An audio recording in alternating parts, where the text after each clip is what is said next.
Welcome to Entertainment Star Wars. My name is Rob. I'm here. You're there. Today, we're going to talk about The Mandalorian. We're going to talk about Chapter 11.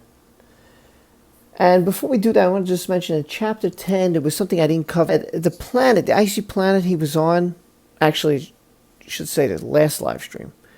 The icy planet he was on was called Maldo Cress. Maldo Cress. And that is where he captured the Mythrol, which is the blue guy we see in the trailer, and we'll probably see him in episode 5, I'm thinking.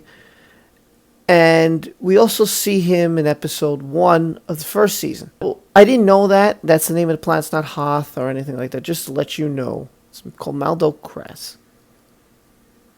Anyway, let's talk about The Mandalorian. So, it starts off where it left off. We see the Razor Crest like limping to the planet he's got to get to. So his landing gear doesn't work. He's with the Frog Lady and Baby Yoda, or the child. And they're going to crash land, but he's able to land it. And just when you think it's safe, the engine blows and it falls into the water, the Razor Crest. But they ship it out. And he's with the Mal Calamari. I think that's what their name is. So there's a bunch of them. And Frog Lady finds her husband. And Baby Yoda's sick because the child's hungry. He's like, don't worry, we're going to get you something to eat. And in the shadows, we see Sasha Banks. Now, if you don't know who Sasha Banks is, she's the WWE Women's Champion currently. As far as I know, I don't really follow too much wrestling like I used to. But I know she's the WWE Champion. So she guest stars. There's a cameo in this. So she's there, and at first I thought she was a Jedi, but she's not. And she just lets you know. So she disappears into the shadows. He's up with the Frogman. I guess Frog Lady, Frogman. I mean, I don't know what else to call them. And he takes him to like a cantina, a bar. It seems like everything always happens. And there's another Mon Calamari who says, yeah, I know where they are, and I'll take you to them. Mando and Yoda, child, are on the boat. By the way, it's not the Mon Calamari.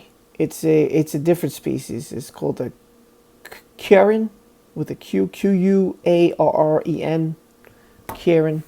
And there's also Mon Calamari. So it's a water-like planet, you know. So anyway, they sucker poor Mando, and they grab Baby Yoda. So they grab Baby Yoda, they kick him into the water. And it's a mama quartz, this big, huge sea creature, swallows up Baby Yoda, but he covers himself, the child covers himself with that top thing. And so the Mando tries to go after him, but he realizes that his suit's not waterproof. So he's having a problem. He can't get there. He's in big trouble. They close it, so he's kind of imprisoned, and they're trying to stab him into the water. And so we got double problems here. You got Yoda, Baby Yoda's stuck in this monster now who just tried to swallow him. And he can't breathe. He can't get down there to save him. So we got a big problem here. That is, so get ready for this, 3 of the Mandalorians come. One of them is Bo-Katan.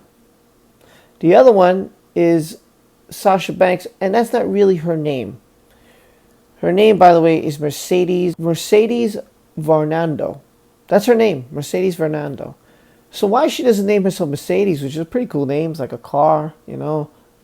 She calls herself Sasha Banks. Well, whatever works, I don't know. And so there's 3 of them. Now, Axe Woes is in there also. He's the other Mandalorian.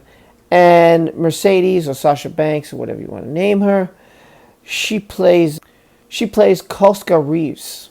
That's her name, Koska Reeves. Now, there's a woman from Battlestar Galactica. Her name is Katie Sackhoff. She's the one who's Bo-Katan, and she also voiced the character, I believe, in the Rebels series, and they made her after her, the way she looks, the whole thing. So she inspired Bo-Katan. They saved Mandalorian, the Mando, and they save Baby Yoda, actually. One of them goes, I think it's Sasha Banks who goes, again, it says Sasha, Mercedes, Sasha, whatever you want to call it. She jumps in and saves the baby. She's able to get him out. they take their helmets off, and again, Mando was taken aback by this. Like, what the hell? You guys can't be real Mandalorian. And she goes, no, I'm Bo-Katan, and we are Mandalorian. You're just one of them. Because he's like, real Mandalorian don't take off their helmets. And so he's taken aback by this. She informs him that he's a child of the Watch. So I guess there's different Mandalorians. So it's kind of like a religious kind of cult. That's what he's a part of. He doesn't know that. He finds that a little shocking. Like, what?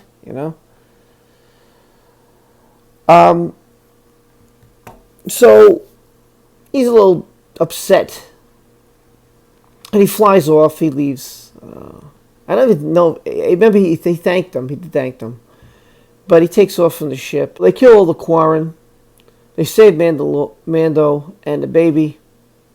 He goes back into town. And then the brother's there. He's like, you killed my brother. Like a whole gang of them.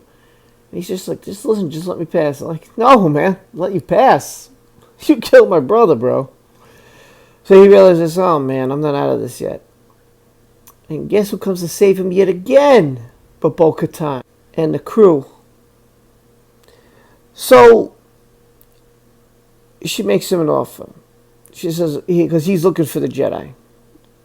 She says, well, if you want that information, and I have it, I'll tell you where you could find your Jedi. But in return, you got to help me. So there's some kind of a Empire ship carrying weapons. So what Bo-Katan wants to do is she wants to get the weapons from Mandalore. She wants to take back over the planet, which is being Imperial controlled. So she says, here's the deal. You help us get those weapons, and I help give you the information you need. And of course, they make fun of the troopers with like, oh, these guys couldn't hit a bantha, so don't worry about it. Well, there's a whole squad, but we'll be able to take them out. And they go in there and they start kicking butt. They're just taking out the stormtroopers one by one. Of course, they're panicking. They want to get the ship to hyperspace. They're trying to get out of there. And eventually, they make it to the front. And she's after Moff Gideon. So she tells Mando that's who she's after. She wants this guy. But she gets the commander of the ship, and he kills himself before giving the location of Moff Gideon. And the ship was on a nosedive because the guy was going to try to crash the ship to the water. But they stopped that from happening. Just barely stopped it from happening. And the man helped them. He wasn't going to help them because he was like, that's not part of the deal. The part of the deal is not for me to go all the way. She said, well, if you want the information, it is. He didn't like that she kept changing the deal on him. But they got the ship. They didn't get the information. So Bo-Katan finally reveals that she's after the Darksaber. And that's why she wants Moff Gideon, because he's got the Darksaber. Now, she was the last to have it. Somehow he got it. I just don't know how.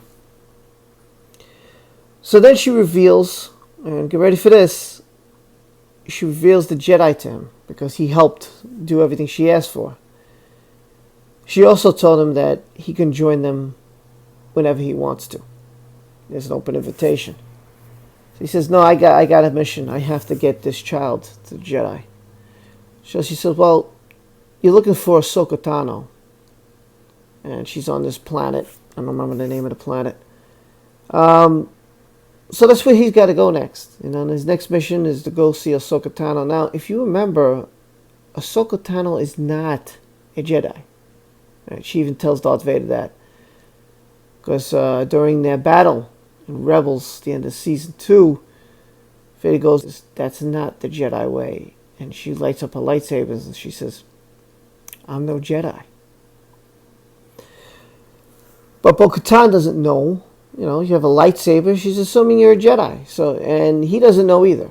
So Mandalorian's going to be in for a shock when he learns that he gets to meet Ahsoka Tano. And this is going to be the first time. So we saw real live Boba Fett in Episode 1. Now we saw Cobb Vanth in Episode 1. And now we see Bo-Katan. And now we're going to see in Episode 4 which is directed, by the way, Carl Weathers. We're most likely seeing Carl Weathers, Cara Dune, and Ahsoka Tano, played by Rosario Dawson. So this should be another good episode. Now, what did I think of this episode? Well, I really loved episode 1.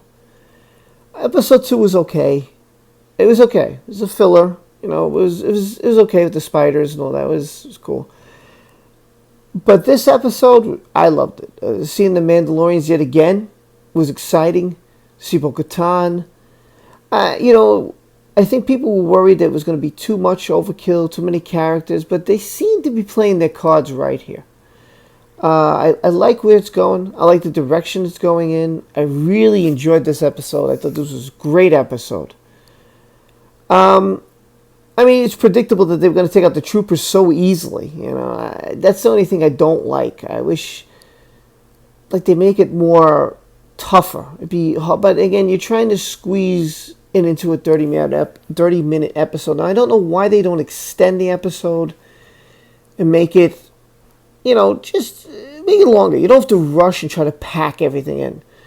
And I think sometimes that's what they try to do, and I don't know why they're making it 30 to 40 minutes long. I mean, you could extend it a little. You could make the battle more intense, you know, instead of making it so easy. Like that, the stormtroopers can't hit it. It's a fun joke. But, you know, listen, that's not entirely true, right? It's not entirely true. Because they've killed rebel pilots, and they've shot, you know, they've shot people. Leia gets shot, you know, R2 gets shot. So they do hit their target, but not all the time. They're not totally accurate. But, you know, you've got those occasions where they get a shot on point. But anyway, the episode overall, it's tough. I mean, I really enjoyed it. I was excited to see Bo-Katan. It was cool to see Mercedes, Sasha Banks. Wow. Oh man, I really enjoyed it. I'd give it probably an 8. I think an 8 is a fair rating to give it. I think the first one episode was just fantastic. I really loved it. The Krayt Dragon and Cobb Vanth, and he was in the Boba Fett outfit, and Boba Fett's at the end. I just loved the whole thing. I just loved it with the Sand People, and yeah, that's why I said I think if these episodes would be just a little bit longer, maybe 5 minutes longer, you get a little more action. You don't have to feel so rushed with the action. You don't have to rush everything in. And you know, they could make some of the troopers tougher to beat, or someone gets shot, or something like that. Oh, in this episode too, they do shoot the Mando, by the way, but his Beskar armor is pretty tough. But he does get shot. He does get shot a bit, so they're on point with that. The shooting, you know, it's there. It's just they can't hurt him because he's got that Beskar armor. The only thing I felt like, since this was before the sequel trilogy, my only question is, was Captain Phasma's armor made of Beskar? Because she gets shot and it doesn't phase her. So, and the only other question I had for the sequel trilogy was, why didn't the First Order use more of this armor? They use more of that armor. I don't know. But I really overall enjoyed it. I thought it was a great episode. I really loved it. And I'm looking forward to see Ahsoka Tano live action, Rosario Dawson. This should be exciting. The rumors have been true. And yeah, that's it. So you let me know what you think of Chapter 11, The Mandalorian. I really loved it. Hit that notification bell. I've got Star Wars videos almost all done. I'm going to try to put one a day out here, because I have, like, God knows, I feel so far behind in Star Wars. So I'm going to do some old, some new, just like I'm doing with Johnny Depp. And I'm going to release them here. So that's it for today. Be safe, be well, and I'll see you next time.